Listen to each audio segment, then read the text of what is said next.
When you're here in Belém, it hits you pretty quickly that the world's biggest climate conference is happening inside one of the most important ecosystems on the planet. The Amazon stretches across nearly 7 million square kilometers, and for decades, people have been calling it the planet's lungs. It's not an exaggeration, as it helps regulate global rainfall and stabilizes temperatures and stores billions of tons of carbon. It's the heart of the world. Yes, here I'm very rich person. But the Amazon is in real trouble. In 2024, it lost about 17,000 square kilometers of forest. That's an area roughly half the size of Belgium, and like wiping out all of Kuwait in a single year. And that's not to mention the many other forest nations suffering under the scourge of deforestation.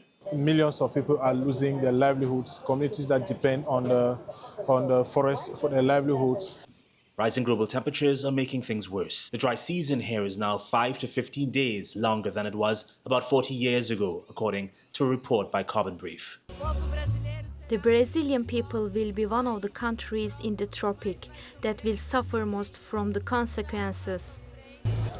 And this is where Brazil's big idea comes in. The Tropical Forever Forest Facility, a major part of President Lula's message at COP30. The pitch is simple. Countries with tropical forests would get long-term payments if they actually reduce deforestation. The profits generated will be shared between tropical forest countries and investors. Supporters say this could be a new era of forest finance and a stable way for countries to keep their trees standing and invest in local communities. But there are questions, like who controls the money and whether tying the fund to investment returns is truly a stable bet.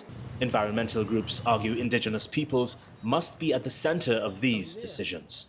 It has been proven that the presence of indigenous peoples, whether in demarcated territory or not, guarantees clean water, protected biodiversity, food free of toxins, and standing forest, all of which humanity needs in order to continue existing. So as COP30 heads into its final days, we're seeing two narratives collide. The urgency of protecting the Amazon and the challenge of creating a system that people can trust and is actually funded. But in the end, it may come down to listening to the people who've protected these lands long before climate summits existed. Regan Levine, TRT World, Belém, Brazil.